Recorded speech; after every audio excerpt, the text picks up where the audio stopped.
This video is intended to be a reflection on my journey through the coursework of the Organizational Leadership Program. What I learned and what were, for me, the key takeaways from each course of study. Before we begin with the coursework, I'm asked to describe where I was as a leader before the coursework. I've held leadership positions with varying degrees of responsibility and authority. I think I made many of the right decisions and acted in a way that improved our team, both in the way we work together and in our performance. I used to describe my style as situational, and after these studies, I think that's accurate. The degree of task control I exerted was based on the individual, the deadline, and sometimes how much I had on my plate. I know that now that I acted counterintuitively, the busier I was, the less I delegated. I thought my style was democratic. And looking back, I don't believe I ever sought input when developing strategic plans for the department. I see now where I could have been more effective as a leader.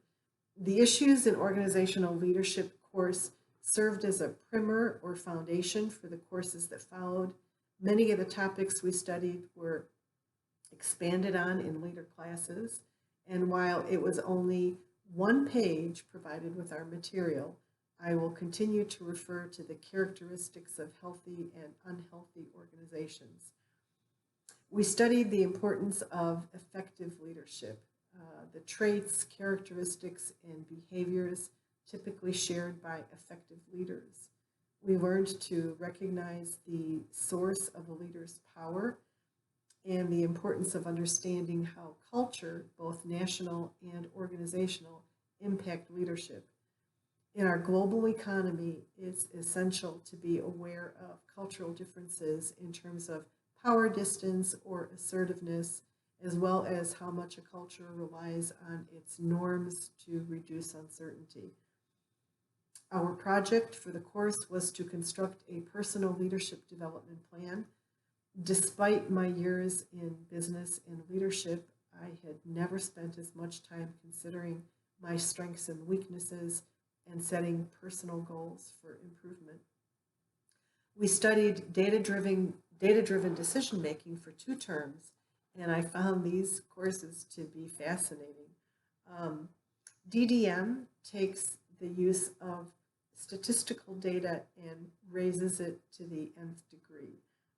It involves using quantitative data to determine the best course of action. In some of the examples that we were exposed to, the CDC uses big data to zero in on sources of foodborne outbreaks that span multiple states. Minnesota is using it to relieve highway congestion. In the Minnesota case, we also were reminded that for many people, perception is the reality. Managing perceptions is an important component when implementing actions based on data.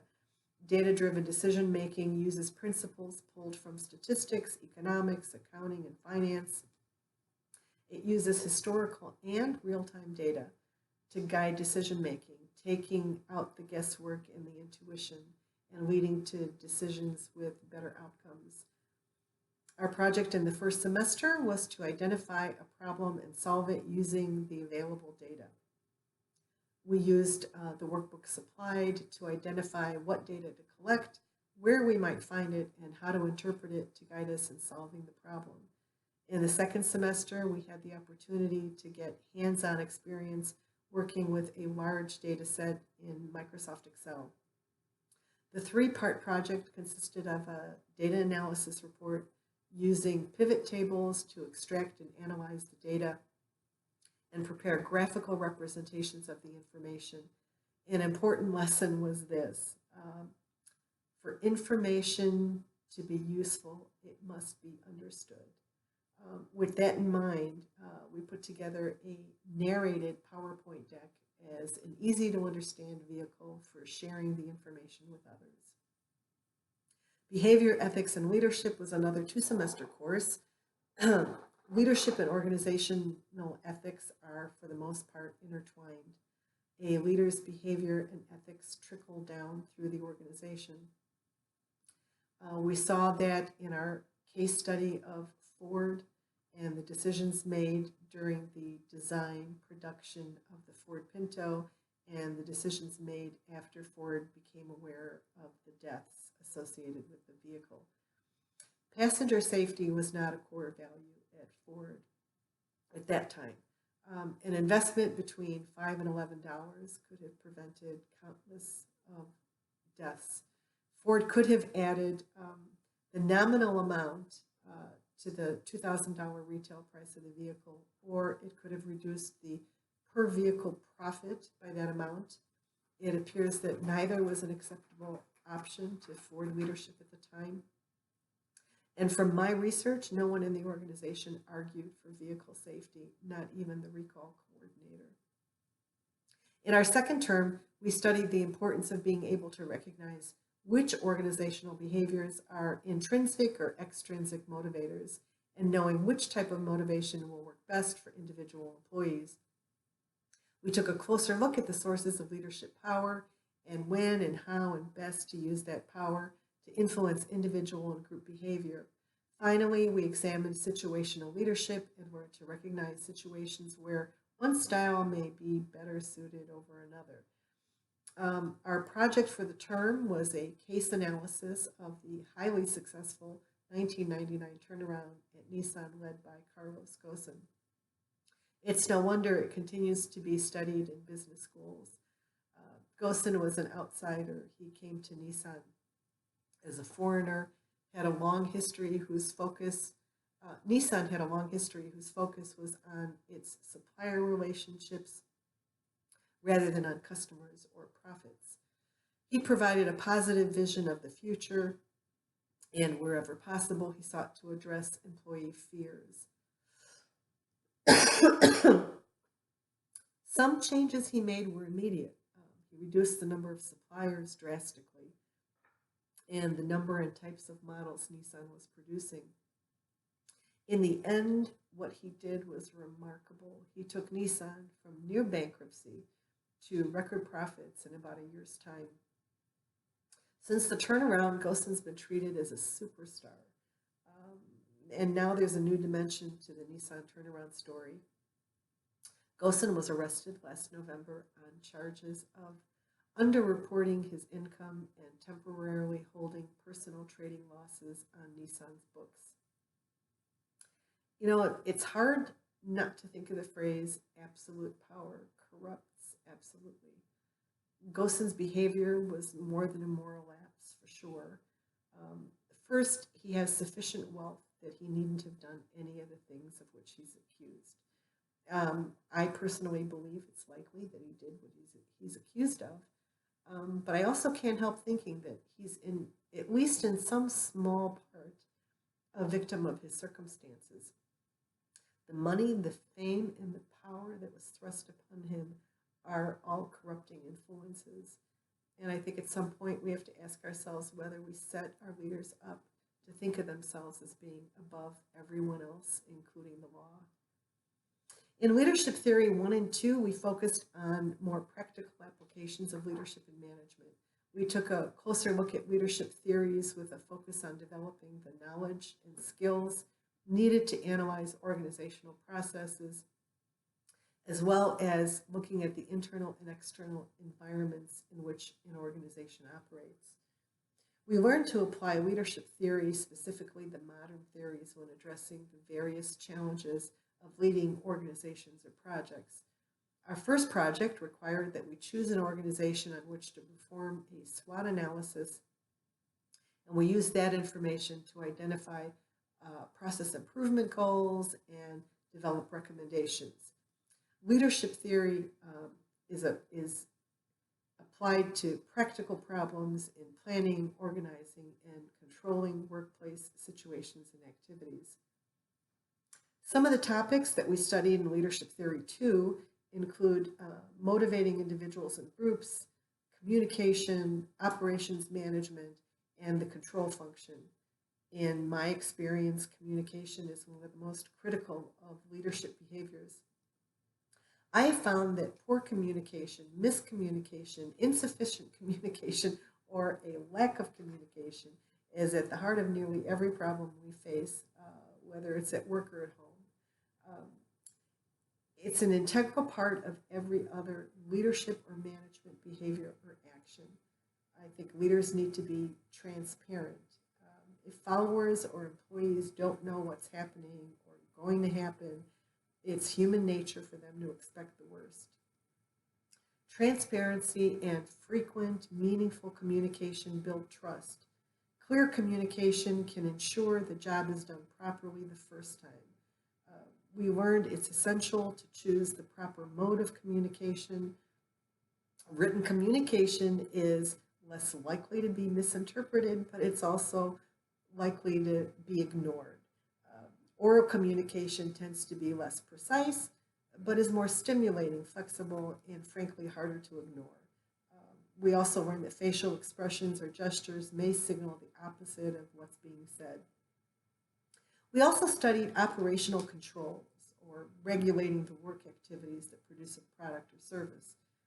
For many firms, this involves the use of a balanced scorecard to measure performance in 4 key areas: financial, customers, internal business processes, and innovation and learning.